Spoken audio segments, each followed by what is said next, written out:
Troisième partie du thème 2 qui racontait le monde depuis 1945. Aujourd'hui, on va s'intéresser à l'affirmation et la mise en œuvre du projet européen. La Seconde Guerre mondiale s'est terminée en 1945. Ce conflit a opposé et ruiné la plupart des pays d'Europe. Dans les années 50, la volonté de rapprochement pacifique des pays d'Europe de l'Ouest a donné naissance à diverses organisations internationales. L'une d'elles est devenue ce qu'on appelle l'Union européenne actuellement. Le projet européen, dans les années 50, c'est surtout une volonté de coopération pacifique. Après les destructions et les souffrances de la Seconde Guerre mondiale, les pays d'Europe tentent de se regrouper au travers de plusieurs organisations internationales. La construction européenne devient alors une entreprise de longue haleine qui doit tenir compte du contexte international de cette époque. En effet, dans le contexte de la guerre froide, la construction européenne est marquée par un renforcement des territoires des pays de l'Europe de l'Ouest pour essayer de faire face à d'un côté la puissance américaine et de l'autre la puissance russe. Quelles sont les différentes étapes de la construction européenne et quels sont les grands changements et nouveautés intervenues dans la vie des Européens? Voici les deux problématiques que l'on va tenter d'y répondre à travers cette petite vidéo. La construction européenne débute dans les années 50, donc première partie, on va s'intéresser à l'Union européenne, 60 ans de construction. Quelles sont les différentes étapes dans cette construction européenne? C'est ce qu'on va voir à travers les premiers documents. Dès les années 1950, réunis au sein du Conseil de l'Europe, plusieurs pays d'Europe de l'Ouest, dont la France et l'Allemagne par exemple, réaffirment leur adhésion aux libertés fondamentales, que sont la liberté, et aux valeurs démocratiques. La Communauté économique du charbon et de l'acier, la CECA, est l'ancêtre de l'actuelle Union européenne. Créée en 1950, la CECA est une organisation internationale qui se propose d'utiliser l'économie pour unifier pacifiquement et progressivement l'Europe. Autour d'un rapprochement inédit entre la France et l'Allemagne de l'Ouest, la RFA, 4 autres pays de l'Europe de l'Ouest, comme la Belgique, les Pays-Bas, le Luxembourg et l'Italie, s'engagent alors dans ce qu'on appelle la construction européenne. Au départ, ce n'est qu'une construction économique, puisqu'on autorise le fait que pour le charbon et l'acier, les produits circulent librement entre les pays sans taxes et sans frais douaniers. Cette CECA, Communauté économique du charbon et de l'acier, sera validée à travers le traité de Paris signé en 1951, puisque ce sont des Français, notamment Jean Monnet et Robert Schuman, qu'on appelle aussi les pères de l'Europe, qui vont être à l'origine de ce projet.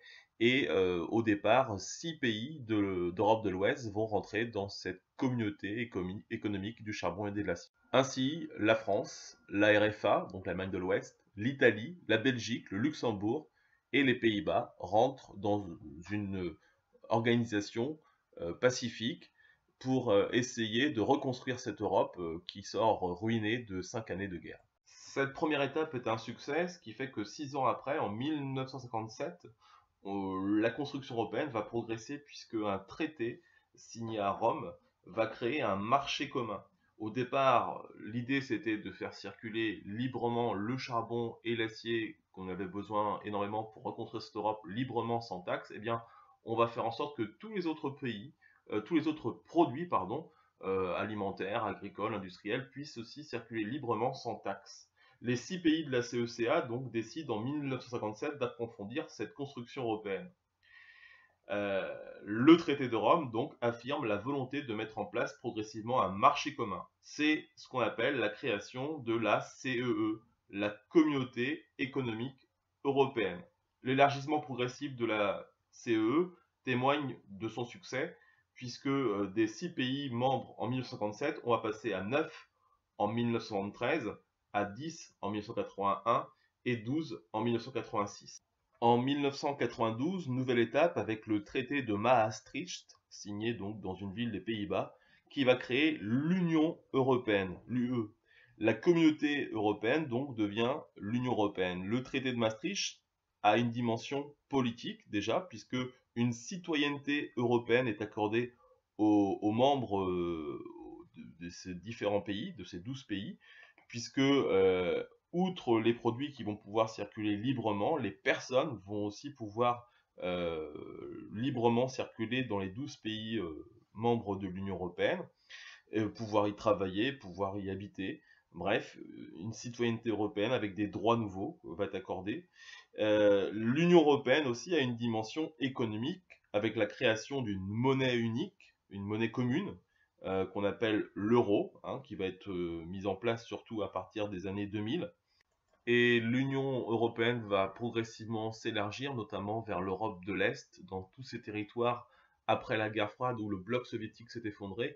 Eh bien, de nouveaux pays vont rentrer dans cette communauté européenne, hein, de libre circulation des produits et des personnes, telles que la Pologne, la Roumanie, la République tchèque par exemple.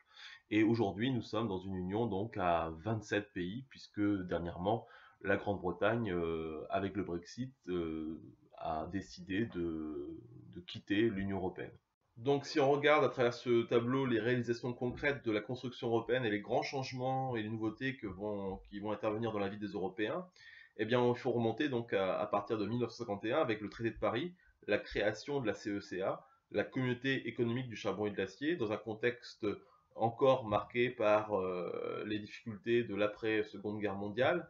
Eh bien on a un début de dialogue entre 6 pays, la France, l'Allemagne notamment, et autour d'une coopération économique. On va avoir aussi la création d'un Conseil de l'Europe qui essaye d'avoir une voie politique unie face notamment à la menace de l'URSS dans ce contexte de guerre froide. Ce premier rapprochement est un succès puisque 6 ans après, avec le traité de Rome en 1957, les 6 pays vont créer ce qu'on appelle la Communauté économique européenne, la CEE, et décident d'aller un peu plus loin, de créer vraiment un marché commun, puisque au-delà du charbon et de l'acier, c'est tous les autres produits qui vont pouvoir circuler librement sans taxe entre les 6 pays membres. Donc disparition des taxes et des frontières ici, hein, c'est une zone de libre-échange économique. Et puis on va aussi, au niveau politique, aller un peu plus loin avec la création d'un Parlement européen au début des années 70, où les citoyens membres des 6 pays de cette CE pourront élire des députés européens qui siégeront donc à Bruxelles pour prendre des décisions communes à l'ensemble de la CE.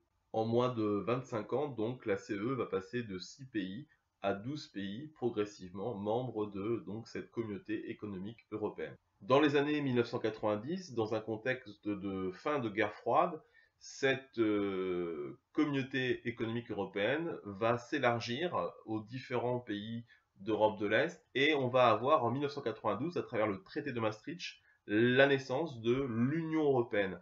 Alors, en plus d'être une zone de libre-échange économique, on va vraiment avoir une zone de libre-échange tout court, puisqu'on va avoir la disparition progressive des frontières entre les différents pays membres. C'est ce qu'on appelle l'espace Schengen. Donc une libre circulation des personnes avec une citoyenneté européenne, donc des droits nouveaux qui sont accordés à tous les personnes membres de cette Union européenne, avec aussi la création d'une monnaie unique qu'on appelle l'euro. Donc ainsi, aujourd'hui en 2020, 27 pays sont membres de cette Union européenne, puisque depuis cette année, depuis donc le début de l'année 2020, la Grande-Bretagne a décidé de sortir de cette Union européenne.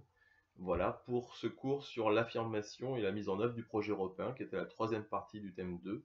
Vous pourrez retrouver l'ensemble des documents vus dans cette vidéo dans le diaporama en format compressé qui se trouve sur le blog Le SAV de la salle 16. À bientôt.